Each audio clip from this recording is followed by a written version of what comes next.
sœurs dans le Seigneur Jésus, je bénis le Seigneur pour la vie de chacun de vous. Et je dis encore merci à Dieu ce matin pour l'opportunité qu'il nous donne pour partager encore sa parole en ce jour. Et je prie enfin que le Seigneur vous donne l'écoute favorable, l'esprit disposé et la connaissance selon son esprit. Que la gloire et toute la gloire lui reviennent ce matin dans le nom de Jésus. Alors nous allons partir, nous étions depuis avant-hier dans le lieu saint. Nous avons touché l'autel des holocaustes. Nous sommes quittés là pour aller dans la cuve des reins. Nous sommes rentrés dans le tabernacle. Nous avons vu le chandelier. Nous sommes allés sur l'autel des pains de proposition. Et ce matin, nous allons parler de l'autel des parfums. L'autel des parfums. Que signifie l'autel des parfums? L'autel des parfums, hier, dans l'Ancien Testament, c'est le lieu où le sacrificateur dépose le parfum ou bien brûle le parfum qui est la prière du pécheur, la prière pour le pécheur, la prière pour le peuple d'Israël. C'est là que la prière est déposée comme l'encens qui monte vers le trône du Seigneur. Et pour offrir le parfum, le prêtre était seul avec Dieu. Je loue le Seigneur et je veux vraiment que tous les frères et toutes les sœurs, ceux qui connaissent déjà le Seigneur, puissent le glorifier, puissent le lever. Parce que ce temps de confinement, bien même que ça fait mal, mais c'est pour nous les chrétiens, c'est pour nous les humains de refaire, de penser, de réfléchir, de poser des questions concernant notre existence sur la terre. Si on nous annonce qu'une seule maladie, la maladie a mis tout le monde entier en quarantaine ou bien en confinement, vous voyez quelle est la valeur de l'homme? Quelle est la valeur de l'homme sans Dieu? Quelle est ta valeur sans le Seigneur? Alors, c'est le moment de rentrer en contact avec le Seigneur. Et nous sommes au moment où le chrétien, où l'adorateur du Seigneur entre en contact seul avec Dieu, à l'autel du parfum. Et nous sommes seuls en prière quand nous approchons de lui par son esprit. Et nous allons lire dans le livre de Romains chapitre 6 et 8, le verset 26 au verset 27.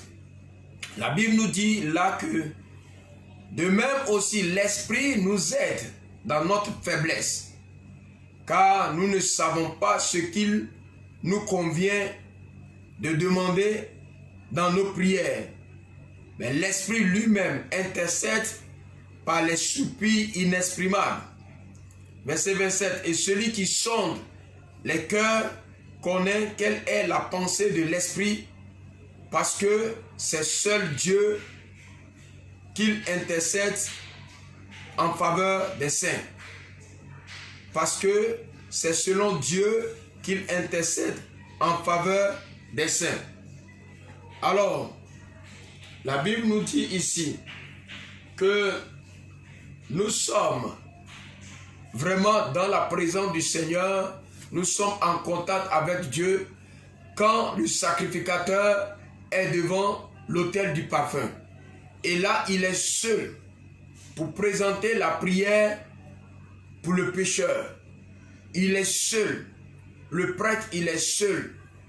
Et le Seigneur nous dit dans son enseignement que nous devons vraiment prier le Seigneur. Nous devons prier le Seigneur. nous devons intercéder. Nous devons demander à Dieu. Et bien même quand nous sommes à l'église et nous sommes nombreux,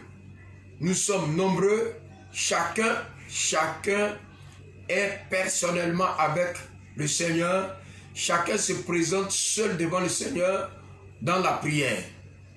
Alors hier, l'autel du parfum était pour le peuple d'Israël le lieu de rencontre, le lieu de prière, le lieu d'intercession, le lieu où le serviteur ou le prêtre intercède en faveur du pécheur qui est venu avec son sacrifice depuis l'autel de sacrifice.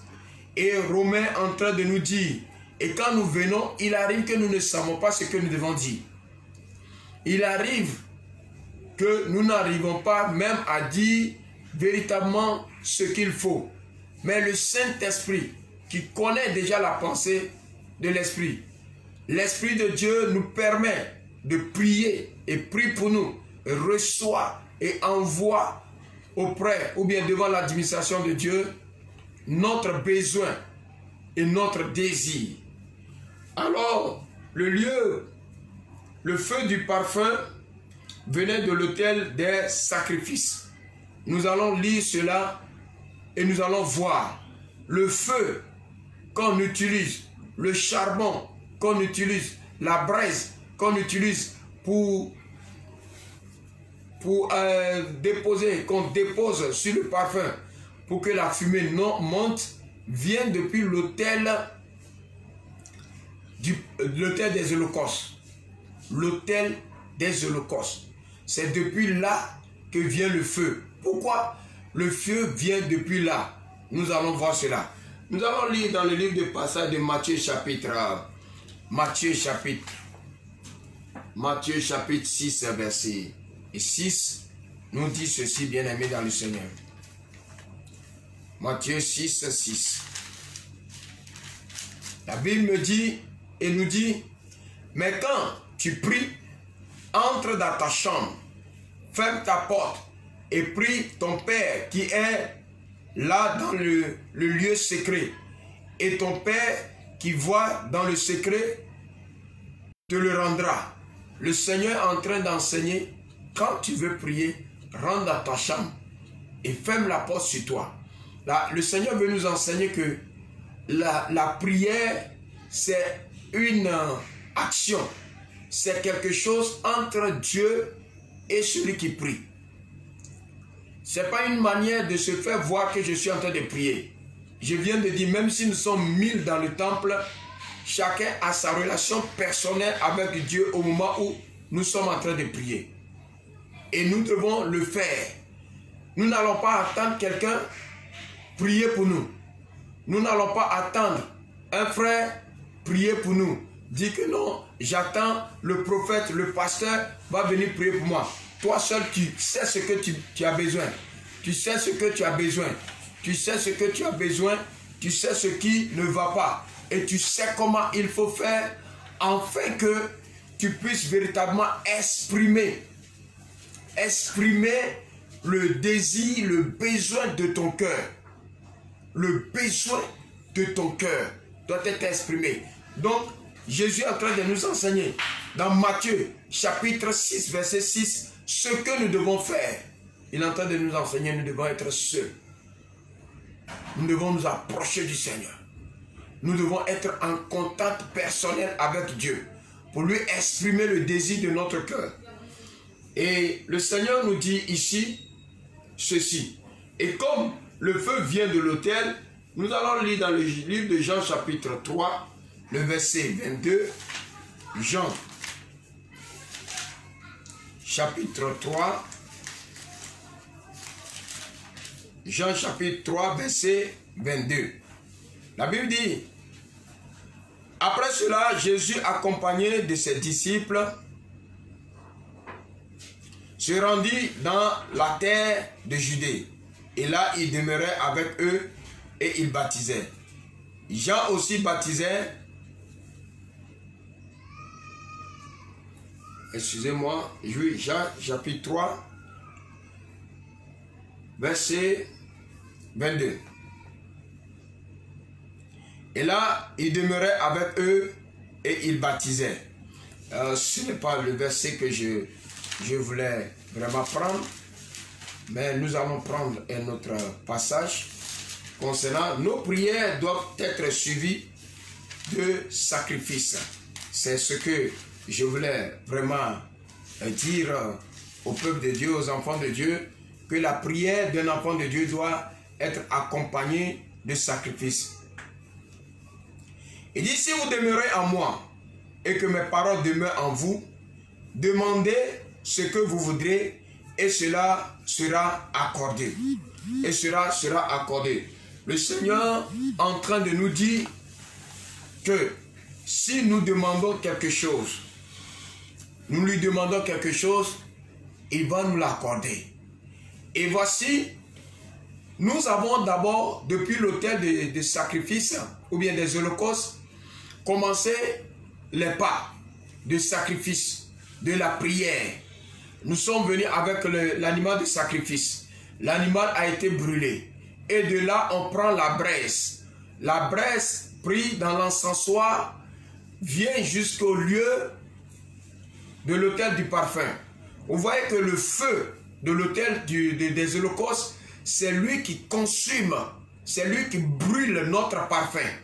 C'est-à-dire que si même ma prière monte sans le sacrifice, ma prière monte sans la repentance, il n'y a pas d'exaucement. Je reprends. Le feu qu'on met sur, ou bien on met dans l'encensoir pour brûler le parfum vient de l'autel des holocaustes. La braise est prise là-bas parce que dans le lieu saint, il n'y a pas un autre lieu pour prendre la braise. C'est depuis là qu'on prend la braise. Et la braise qu'on prend sur l'autel, nous savons que on a brûlé l'animal de sacrifice là-dessus. C'est là on trouve la braise. Et quand on prend la braise et on met le feu de l'autel sur le parfum, dans l'encensoir, sur l'autel des parfums, a une signification. Cela veut dire que pour que ma prière soit exaucée, pour que la prière du pécheur soit exaucée, il faut que le pécheur confesse d'abord. Il faut que le pécheur règle le problème de ses péchés. Tu ne peux pas régler le problème de tes péchés et tu entres en intercession et tu parles de tes besoins, de ton désir à Dieu. Ce n'est pas possible. C'est pourquoi très souvent, de façon traditionnelle dans nos églises, nous commençons la prière, nous demandons pardon à Dieu, ainsi de suite. Oui, il faut que cela soit sincère. Parce que c'est la chaleur, le feu du pardon qui fait que nos prières montent. Le feu du pardon. Quand tu es pardonné d'un péché, quand tu pries, toi-même tu es à l'aise.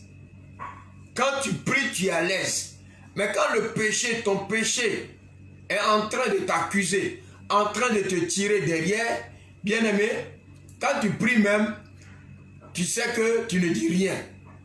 Alors, quelqu'un qui s'est purifié, bien s'est purifié à l'autel des holocaustes, qui a confessé ses péchés, il va devant le Seigneur avec l'assurance que ma prière va monter. David nous a dit, s'il avait caché quelque chose dans son cœur, le Seigneur n'aurait pas exaucé sa prière. La prière ne peut pas être exaucée. Aucune prière dans le péché ne peut jamais être exaucée. Mais la prière que Dieu exauce, c'est la prière qui vient véritablement d'un cœur pur. C'est-à-dire, après avoir confessé tes péchés, tu peux maintenant parler, rentrer en contact avec le Seigneur. Parce que là, devant l'autel du parfum, c'est seul avec le Seigneur.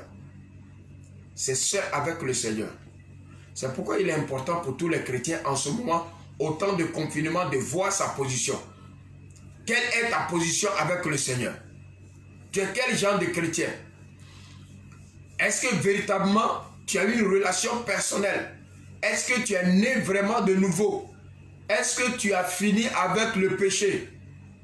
Aujourd'hui, comme on dit, celui-là, quand tu vas à l'église seulement, alors il n'y a pas de problème, Jésus est déjà mort pour toi. Bien-aimé, c'est faux. Jésus est mort à cause de péché. Il est mort à cause de péché. Et toi aussi, tu dois mourir pour les péchés. Et si le péché vient, et s'il arrive que nous tombons dans le péché, le soleil ne doit pas se coucher, tu ne dois pas laisser le péché dormir en toi. C'est pourquoi je dis toujours aux fidèles que avant de prier, surtout le soir, après tes activités, fais le sondage de la journée. Fais le sondage. De la manière, tu as commencé la journée, si tu es assis, tu peux retracer toute ta journée. Alors tu sauras où, qu'est-ce que tu as fait de mauvais.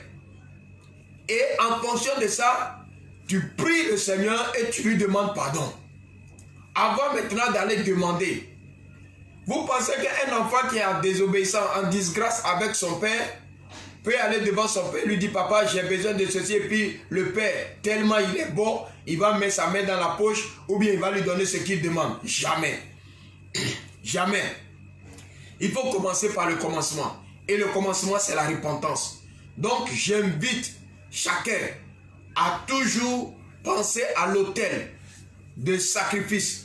Tu dois toujours penser à la mort de Jésus. C'est pourquoi Jésus dit, toutefois que vous allez vous rassembler, vous allez célébrer ma mort. Vous allez célébrer, vous allez penser à ma mort. Parce que c'est à cause de nos péchés. Alors je viens toujours pour la purification. Et la Bible en dit donc, pour être rassuré qu'on a prié et que nos prières sont montées vers le Seigneur, il faut que le feu, l'assurance, le feu de l'autel des holocaustes vienne consumer le parfum. Soit dans notre prière, soit dans notre prière. La prière exaucée, c'est la prière sans péché. C'est pourquoi David, il a plus péché que Saül. David a plus péché que Saül.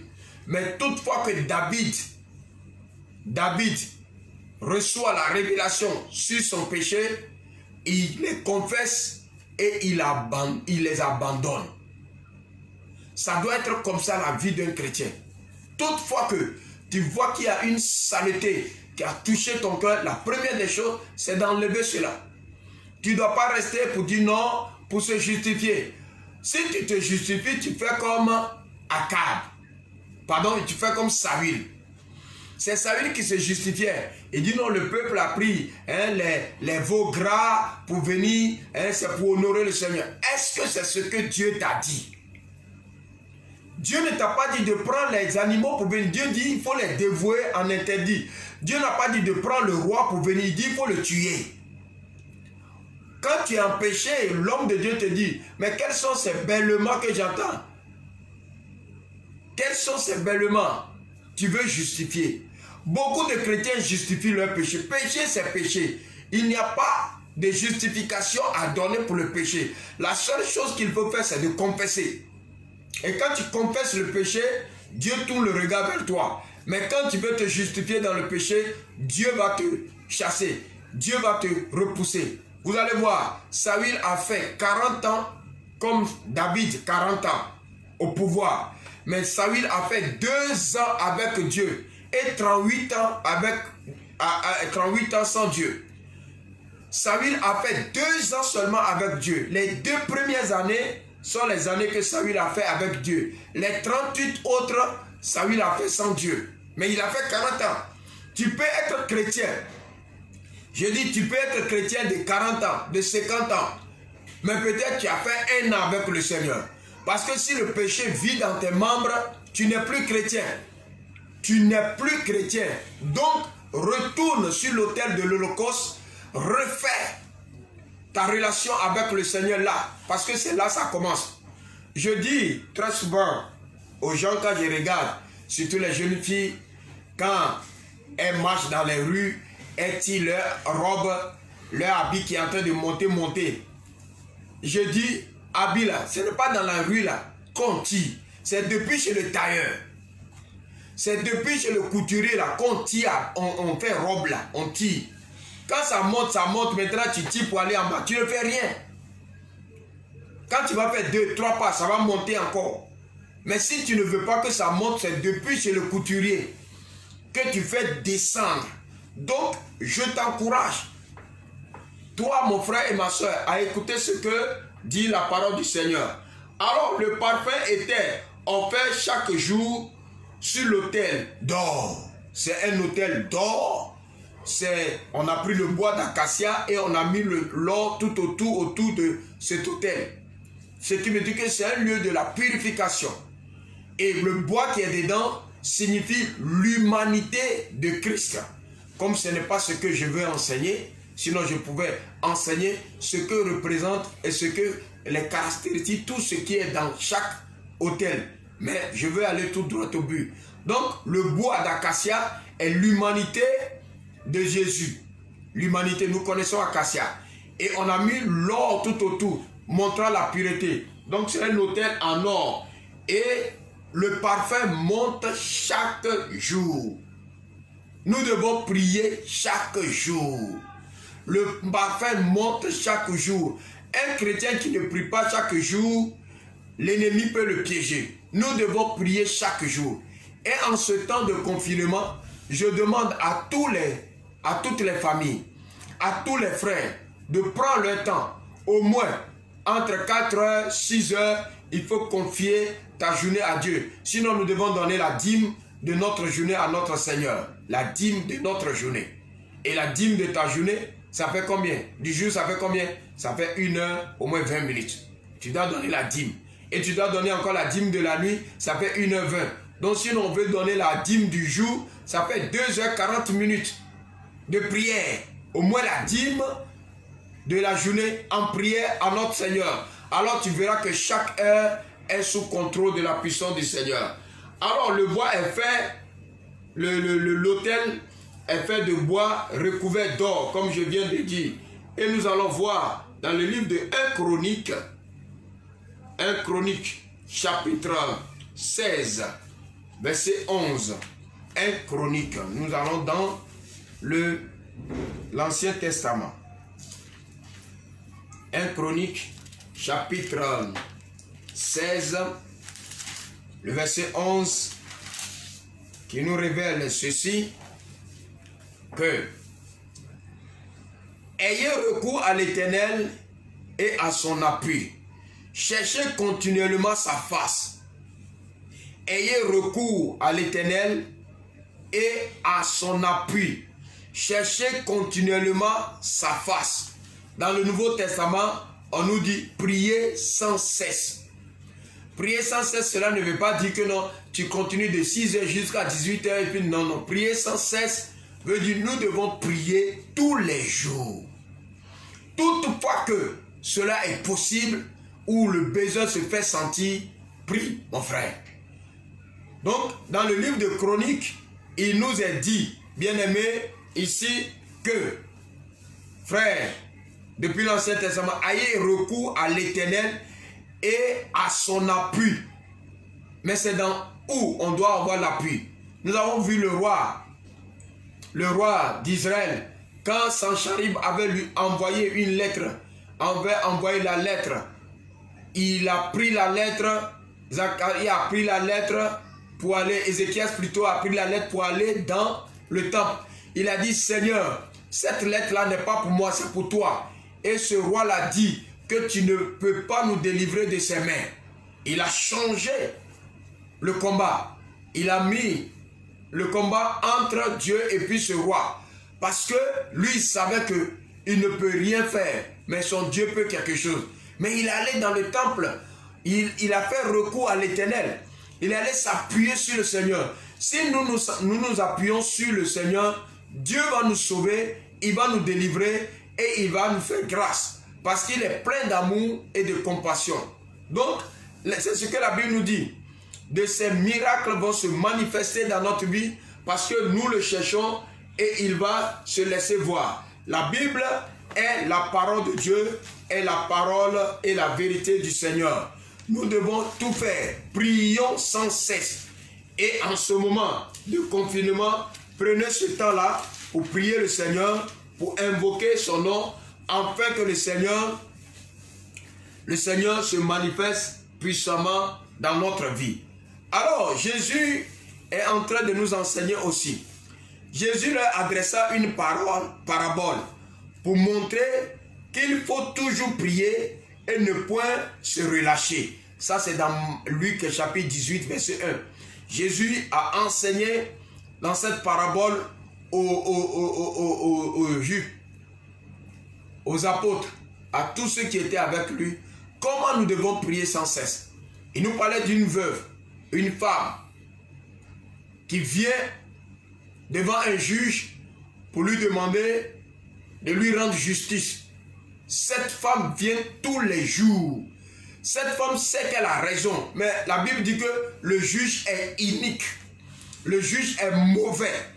Donc elle prend le temps de venir tous les jours. Et le Seigneur nous dit, à plus forte notre raison, notre Dieu qui est juste, si nous allons devant lui tous les jours, bien aimés, nous allons avoir gain de cause. Si le juge inique a donné, a accepté, a finalement donné le bon résultat à cette dame, bien aimée, Dieu qui est plus bon, qu'est-ce qu'il va faire? Mais ce qu'il faut faire, il faut frapper à la porte du Seigneur tous les jours.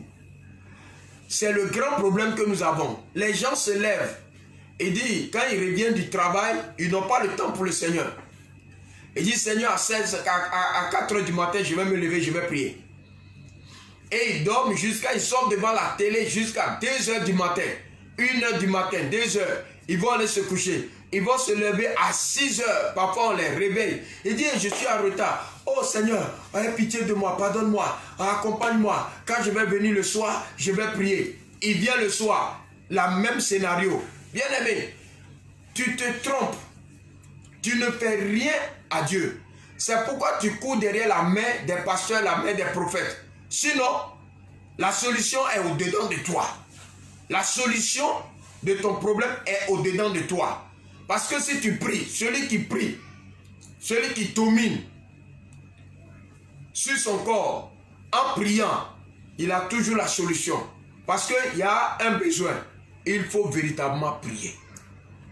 C'est pourquoi le Seigneur nous enseigne ici, par cette parabole, comment nous devons prier sans se relâcher. Tu dois avoir un emploi du temps de prière. Vous savez, la Bible dit que les apôtres partaient à la prière aux heures de la prière. Ils partaient au temple aux heures de la prière. Quand on dit aux heures de la prière, ce qui veut dire qu'on ne prie pas dans le temple à n'importe quelle heure. Il y a les moments de prière. Les Juifs ont des temps de prière. Ils ont des veilles, des moments de prière. Et nous devons prier en ces moments bien précis. Tu dois avoir un emploi du temps. Un chrétien qui n'a pas un emploi du temps de prière, c'est un chrétien de paille. Un chrétien qui est emporté par tout vent. Parce qu'à l'école, on nous donne un emploi du temps. Et l'emploi du temps, dans le service, on a des emplois du temps. On a des programmes. Comment on fait la nuit, on fait le jour, ainsi de suite. Mais à l'église, on ignore cela. Tu dois avoir un emploi du temps. Et tu présentes cet emploi du temps, ce temps de prière à Dieu. Et quand tu présentes cela à Dieu, à chaque heure de ta prière, le Seigneur est présent. Le Seigneur est là. Il est là et il t'attend. Mais tu ne peux pas prier aujourd'hui lundi à 10 h, demain mardi à 21 h. Tu pries comme ça? Non. Je ne dis pas qu'on ne peut pas prier comme ça. Mais quelqu'un qui a un emploi du temps et qui a un moment de rencontrer le Seigneur reçoit plus la réponse à sa prière. Parce que le Seigneur vient au rendez-vous. Le Seigneur toujours au rendez-vous. Il connaît ton emploi du temps et il viendra. Alors, le Seigneur est en train de nous appeler. Cette vieille-là, je ne sais pas, hein, elle va à l'heure où elle doit trouver ce juge unique-là. Il va dans son bureau à l'heure pour trouver ce juge. Donc, je t'encourage, bien-aimé. Alors, le feu de l'autel des parfums figurait l'édification. Le feu du parfum de l'autel, c'est l'édification que nous avons quand nous sommes dans la présence du Seigneur. Quand quelqu'un va dans la présence du Seigneur, la personne est édifiée. Quand tu as prié maintenant selon la volonté de Dieu, tu es édifié. Tu es édifié. Je te prie, frères et sœurs, de faire attention pour ne pas perdre le temps. Oui, pour ne pas perdre le temps. Parce que d'autres viennent. Le temps même de rentrer dans la prière, il peut faire 30 minutes. Il peut faire 1 heure en train de bavarder. Parce qu'avant que tout s'efface dans sa tête, pour prendre maintenant la voie de la prière, il faut 30 minutes ou bien parce que la personne ne se prépare pas. Mais ce que je te demande, et ce que la Bible nous demande, à l'autel de parfum, nous sommes seuls avec l'Esprit de Dieu. Nous sommes seuls avec Dieu. Et qu'est-ce que nous devons faire? Nous devons rentrer à nous-mêmes. Nous devons penser, nous devons tourner le regard vers le Seigneur. On doit revoir notre vie, notre position, notre relation.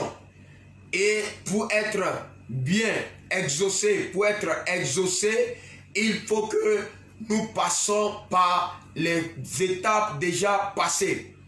L'étape déjà passée, le Seigneur nous a montré cela. Il y a premier point que je vais dire, c'est l'autel des holocaustes. Confesser les péchés. Même si j'ai oublié quelque chose, j'ai fait consciemment ou inconsciemment, Seigneur, pardonne-moi. Parce que celui devant qui tu t'envoies, tu sais qu'il est pur. Pardonne-moi. Et tu demandes à ce que tu sois lavé par son eau pure dans ta prière. Et alors, tu vas voir que les ténèbres vont fuir et tu es éclairé. Tu prends, tu médites une parole, un verset ou des versets et tu entres dans la prière. Ta prière sera efficace. Ta prière sera exaucée. Le Saint-Esprit est là pour te conduire dans la profondeur de ta demande. Et tu vas parler toi-même, tu vas demander, est-ce que c'est moi, j'ai prié comme ça? Oui, c'est toi. Parce que ce qui bloquait, ce qui t'empêchait de pouvoir ressentir la présence de Dieu, de voir la gloire de Dieu est tombé. Il dit, la main de l'Éternel n'est pas courte. Les oreilles de l'Éternel ne sont pas fermées. Mais ce sont nos péchés qui font l'obstacle. Donc si tu ne confesses pas tes péchés et tu es devant le Seigneur en train d'intercéder, c'est un problème. Et nous savons que Jésus est notre intercesseur. Dans le livre de Jean, Jésus est notre intercesseur. Il est celui-là qui intercède pour nous. Et la Bible dit, c'est notre intercesseur. Alléluia. Jésus est notre intercesseur. Il est l'intercesseur de toute l'humanité. Il est l'intercesseur de ses fils et de ses filles. Il dit qu'il pourvoit à notre victoire. Et ce matin, nos prières doivent être accompagnées de sacrifices. Nos prières doivent être accompagnées du feu de sacrifice. Nos prières doivent être accompagnées de la volonté de notre Seigneur. Et la volonté de Jésus, c'est que nous nous détournons du péché et nous venons à lui. Ce matin, je bénis le Seigneur pour tout ce qu'il a fait pour nous, pour tout ce qu'il a fait pour toi, pour tout ce qu'il a fait pour moi, en nous apportant grâce, faveur et amour. Et que le feu du Seigneur descende dans notre vie. La Bible dit, le Seigneur lui-même, il a prié.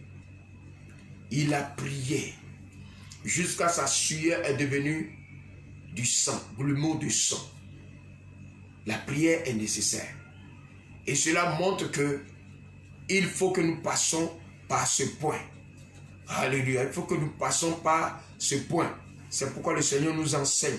Le Seigneur nous demande la prière. La prière sans péché. Comme il a dit à Nicodème. Tu dois naître de nouveau. Naître de nouveau.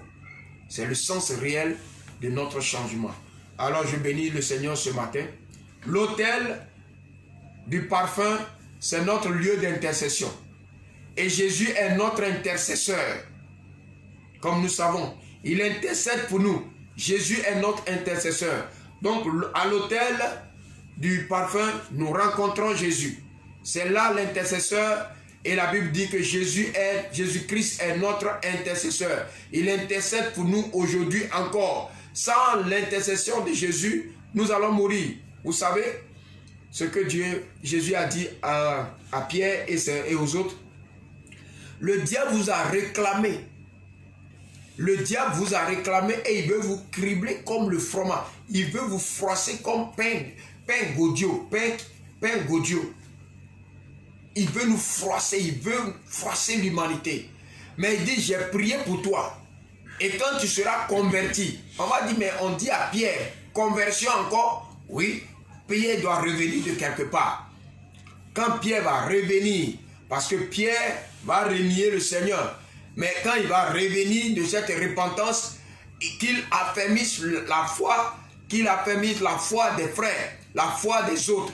Vous voyez? Donc Pierre est revenu. Si Jésus n'avait pas prié pour Pierre, Pierre n'allait pas revenir. Pierre n'allait pas revenir. Vous savez, Pierre aussi a péché. Quand on prend le péché de Judas et le péché de Pierre, mais Judas, lui, veut faire business avec Jésus en le vendant. Mais Pierre, lui, l'a renié 3 fois. Il dit, il n'est jamais connu. Mais c'est pire. Quand même ton enfant même te renie, quelle est la douleur que tu vas ressentir? Mais Jésus a prié. Et la différence entre Pierre et puis Judas Iscariote est que la Bible déclare que le diable est entré dans Judas. Comme le diable est entré en lui, c'est le diable qui le contrôlait. Mais Pierre, lui, il a été tenté. Pierre n'a pas reçu le diable dans son corps. Voici la différence. Donc, celui qui est dans la présence du Seigneur doit tout faire pour que le diable sorte de son corps. Le diable ne lui impose pas ce qu'il veut.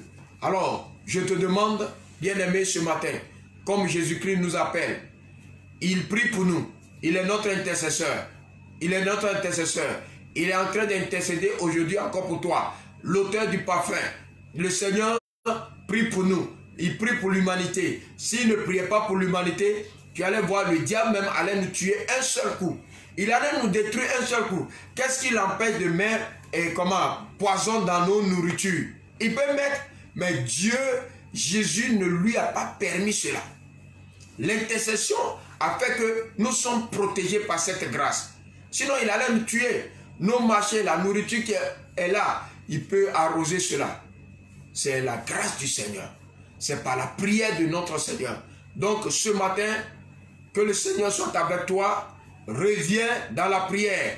Chrétien, prie en ce moment. Prie pour le pays. Prie pour la terre. Prie pour les humains. Afin que le Seigneur change les cœurs et ramène la vie. Mais nous devons savoir, si cela doit amener jusqu'à l'accomplissement des choses, nous ne pouvons rien changer, mais nous pouvons être préservés. Donc prions pour que le Seigneur nous protège et nous préserve du malheur qui sont des malheurs qui sont en train de venir et qui vont venir sur la terre et sur les humains. Je vais bénir le Seigneur, je vais prier le Seigneur pour sa grâce ce matin. Et je vais demander que le Seigneur lui-même met sa main dans cette prière afin que cela nous apporte le changement et qu'il fortifie la foi des frères en ce moment. Ceux qui ont abandonné, ceux qui sont découragés, ne te décourage pas. Viens à notre Seigneur, Jésus-Christ de Nazareth, notre Seigneur et notre Dieu. Ce matin, nous sommes devant l'autel du parfum. Et je prie afin que ta puissante main et ta faveur, Seigneur, se manifestent dans notre vie. Nous ne pouvons rien et nous ne pouvons rien recevoir sans la prière. Mais la prière sans la repentance, la prière sans la repentance est une prière vide. La prière sans le feu, sans la motivation depuis l'autel des holocaustes est une prière vide. C'est le bavardage, c'est le bruit. Mais Seigneur mon Dieu, permets que Seigneur, chacun vienne devant toi sans péché. Chacun, Seigneur mon Dieu, active sa prière par, Seigneur mon Dieu, le feu de la repentance, la puissance de la repentance. La prière doit être accompagnée de sacrifices. La prière doit être accompagnée de sacrifices. Il n'est pas facile pour la chair de prier. La chair n'accepte pas la prière. Mais Dieu Tout-Puissant, nous devons prier. Et ce matin, Seigneur, je prie afin que, Seigneur mon Dieu, les péchés nous soient pardonnés. La puissance, le pouvoir du péché, Seigneur, qui domine le monde, qui domine les chrétiens. Seigneur mon Dieu, il y a des hommes qui ne peuvent plus prier, aujourd'hui parce que le diable est venu, Seigneur, s'asseoir dans leur rêve, s'asseoir dans leur raisonnement. Mais je prie ce matin, dans le nom puissant de Jésus, que la prière, Seigneur, ce matin, la prière ce matin les libère leur conscience, libère leur vie, au nom puissant de Jésus. Père éternel, que le feu consume maintenant, le feu de l'autel consume maintenant le parfum, et que la prière monte devant toi. Je veux que tu intercèdes pour le monde encore. Prie pour nous, Seigneur. Intercède en notre faveur. Intercède en faveur de l'église, afin que ton église se réveille dans la prière. Parce que, Seigneur, les hommes ont prié jusqu'à leurs genoux sont devenus comme les genoux de chameaux. Qu'est-ce qu'ils cherchent? La seule chose qu'ils cherchent, la justice de Dieu. La justice de Dieu. La justice de Dieu. Faites descendre ta justice. Faites descendre ta justice dans le cœur des hommes. Ramène les hommes à la prière. Ramène les hommes à la prière. Par la prière, nous pouvons, Seigneur mon Dieu, avoir la victoire. Les cœurs peuvent être changés. Les malédictions peuvent, Seigneur mon Dieu, être différées. Tu as fait pour Ninive. Quand Ninive a pris le moment de jeûne, un seul jour suffit, Seigneur, pour que l'Éternel tu épargnes Ninive, Seigneur mon Dieu, du jugement. Je prie ce matin que l'Éternel, ton église, se lève dans la prière, dans la prière, dans la prière, dans la prière. Parce que tu as dit, si nous devons prier sans se relâcher, afin que l'Éternel, nous recevons, Seigneur, la grâce. Toi-même, tu as prié à Gethsémane. Tu as prié à Gethsémane. Tu nous as montré que chaque nuit, tu veilles, tu pries, tu veilles, tu pries, tu veilles, tu pries. Seigneur, que l'esprit de prière, la vie de prière soit, Seigneur mon Dieu, dans le cœur. Je ne parle pas de bruit, mais je veux la prière sincère. Que le frère, la sœur rentre dans sa maison, dans sa chambre, rentre dans son cœur, rentre véritablement dans son être, et qu'il, Seigneur mon Dieu, médite sa vie et il s'approche de toi sans sueur, parce que la Bible déclare la prière fervente a une efficacité, donne la victoire, donne la guérison, donne la liberté. Permets, Seigneur, notre monde est malade, les hommes sont malades parce que l'ennemi a pris le dessus. Mais Seigneur, tu es le Seigneur des seigneurs, prends le contrôle. Suscite, Seigneur, des sentinelles, suscite des hommes de prière, suscite, Seigneur, mets-les, Seigneur mon Dieu, à la brèche, mets-les, Seigneur mon roi, à la brèche, afin d'élever la voix, Seigneur, pour la gloire de ton nom. Je prie ce matin que la flamme de l'autel de parfum monte par, Seigneur mon Dieu, la braise de l'autel, Seigneur mon Dieu, mon papa, des holocaustes. Pardonne les péchés de ce monde. Pardonne l'arrogance de ce monde. Pardonne le péché de ce monde. Pardonne le péché de nos dirigeants. Pardonne le péché de nos dirigeants. Pardonne le péché de nos rois. Pardonne les péchés. Pardonne la corruption. Pardonne la corruption dans nos pays. Pardonne, Seigneur mon Dieu, la méchanceté qui a pris les cœurs. Pardonne, Seigneur mon roi. Nous sommes dans une génération perverse. Une génération de désordre. Une génération, Seigneur mon Dieu, qui, Seigneur mon Dieu, est minée de partout. Mais Seigneur Jésus, tu es au-dessus de tout mouvement. Tu vois toutes choses. Glorifie ton nom, Seigneur. Suscite, quand ton serviteur Élie dit qu'il est resté seul, Seigneur, tu as préparé et caché 7000 personnes. Je veux que, Seigneur, les intercesseurs se lèvent maintenant, parce que la cause de la maladie, la cause du problème de la nation, de la terre, seuls les intercesseurs connaissent cela. Seuls les intercesseurs peuvent connaître et Seigneur peut faire. C'est pourquoi Élie, Seigneur, connaissait. Élie, Seigneur, a reçu que la cause du malheur d'Israël, de la Samarie, c'était Akab et puis sa femme Jézabel. Mais Seigneur mon roi, nous crions ce matin, je crie à toi que Seigneur tu interviens, afin que la puissance ou l'autorité de Dieu se manifeste dans les cœurs, que les intercesseurs, ceux que tu as cachés, pour Seigneur mon Dieu, prier et élever la voix, Seigneur mon roi, vers toi, et tu vas nous exaucer, Seigneur mon Dieu, fais-les monter maintenant à l'autel du parfum, que Seigneur mon Dieu, la fumée, que Seigneur mon roi, le feu sur l'autel, le feu monte maintenant, le feu de la prière, afin que Seigneur, tu aies pitié de nous. Tu as dit venez et plaidons. Seigneur, aie pitié de cette génération. Aie pitié de cette génération. Aie pitié de cette génération. Merci Seigneur et accorde-nous la grâce. Que ton nom soit loué. Dans le nom de Jésus, j'ai prié. Merci Seigneur. Amen, amen, amen. De l'agneau, Jésus. Merci Seigneur.